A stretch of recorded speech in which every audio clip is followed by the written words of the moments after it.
Hello guys, मैं हूं नवीन और शुरू करते हैं हमारी वीडियो की तरफ। और आज हम डिस्कस करेंगे पैसिव इनकम सोर्स नंबर 4। तो मैं अभी एक प्लेलिस्ट चला रहा हूं जिसमें डिफरेंट पैसिव इनकम के सोर्सेज मैं बताता हूं। तो इसमें हम फोर्थ सोर्स की बात करेंगे जिससे हम पैसिव इनकम जनरेट कर सकें और इसमें ज़्यादा एक्टिव इन्वॉल्वमेंट आपकी नहीं होनी चाहिए। तो जो फोर्थ सोर्स होगी वो होगी rental income. I am sure आपने काफ़ी जगह सुना होगा या डेफिनेटली आप काफ़ी लोगों को आपने देखा भी होगा जो रेंट पे रहते हैं या फिर रेंट के सामान यूज़ करते हैं और उसके बदले में कुछ पैसे देते हैं और वो सामने वाले पर्सन के लिए इनकम बन जाता है।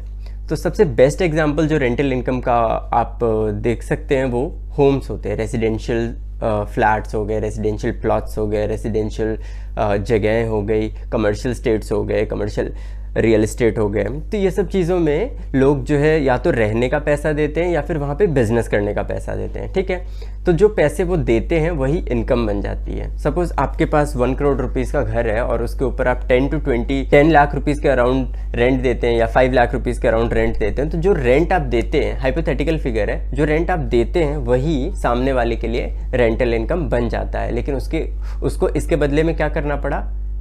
नथिंग। बहुत नेग्लिजिबल काम उसको करना पड़ता है।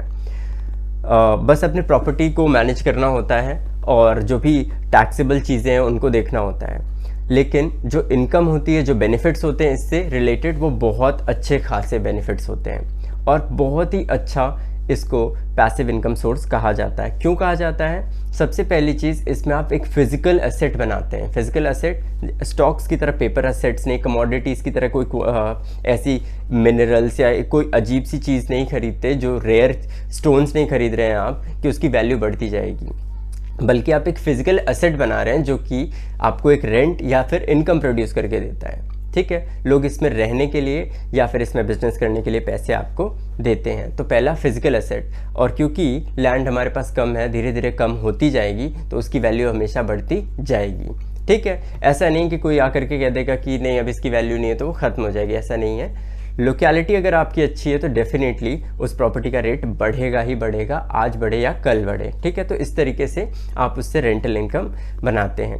तो सबसे पहली चीज़, आपको कैपिटल एप्रिसिएशन मिलता है। सेकंड, डिविडेंड यील्ड यानी डिविडेंड ग्रोथ आपको मिलता है। डिविडेंड यानी कि जो रेंट आपको मिल रहा है, रेंटल इनकम आपका धीरे धीरे ग्रो करता है उसमें। ऐसा नहीं कि एक स्टैग्नेंट ग्रोथ आपको मिलेगी। मतलब अगर आप 10,000 अभी रेंट ले रहे हैं किसी से, तो ऐसा नहीं कि अगले 10 साल में भी आपको 10,000 ही रेंट मिलेगा। उससे फ़ायदे आपको बढ़ते जाएंगे। वो 20, 50, 60, 1 लाख रुपीज़ तक का भी रेंट हो सकता है अगर लोकेलिटी आपकी अच्छी है तो ये बहुत ही अच्छा इनकम सोर्स कहा जाता है। इनफैक्ट आपने सुना भी होगा कि जो रियल मिलियनेयर्स या रियल बिलियनेयर्स हैं वो रियल एस्टेट से ही बनते हैं। इसमें आपको ऐसा नहीं है कि सिर्फ रेंटल इनकम का ही फ़ायदा होता है, इसमें आपको बहुत सारे चीज़ों का बेनिफिट होता है। गवर्नमेंट तक आपको इसमें काफ़ी सारी बेनिफिट्स देती है, जैसे कि इंटरेस्ट ऑन बोरोइंग। जो भी अगर आपने लोन ले रखा है उस रियल एस्टेट को ख़रीदने के लिए तो उसकी डिडक्शन आपको मिलती है। आपको पता होगा अगर आपने पहला घर ख़रीदा है या फिर आपका दूसरा घर भी है और आप जो है उस पर लोन लिए हुए हैं तो आप उसका डिडक्शन क्लेम कर सकते हैं। तो मतलब आपको दोनों तरफ से फ़ायदे हो रहे हैं, टैक्स पेमेंट भी नहीं करना पड़ रहा है और आपको रेंटल इनकम भी हो रही है। तो ये दोनों चीज़ों में आपके लिए हेल्पफुल रहता है। ठीक है, इवन आप इसको जो है अपने अगले सक्सेशन को भी प्लान कर सकते हैं। सक्सेशन प्लानिंग में भी ये काफ़ी ज़्यादा काम आता है। और रियल एस्टेट ऑलवेज एक बहुत ही अच्छा एसेट रहा है, ट्रेडिशनली भी काफ़ी अच्छा एसेट रहा है। इवन आज के समय में भी जो पुराने लोग थे या पुराने ख्यालात थे उसमें भी लोग सबसे पहले ये कहते हैं कि पैसे जोड़ने के बाद हम सबसे पहले क्या चीज़ें खरीदते हैं, या तो सोना या फिर एक घर। तो इससे फ़ायदा क्या होता है कि आपको कैपिटल एप्रिसिएशन और ग्रोथ दोनों ही टाइम टू टाइम मिलती रहती है। तो आपको फोकस करना चाहिए एक अच्छा घर या फिर एक अच्छी कमर्शियल स्टेट लेने के लिए जिसमें आपको फ़ायदा हो, जिसकी प्रॉपर्टी का रेट बढ़ता जाए और उससे आप रेंटल इनकम कमा सकते हैं। इसमें आपके नेग्लिजिबल एक्टिव इन्वॉल्वमेंट की ज़रूरत होती है, मतलब कम से कम आपको अपना एक्टिव इन्वॉल्वमेंट दिखाना पड़ेगा इसमें।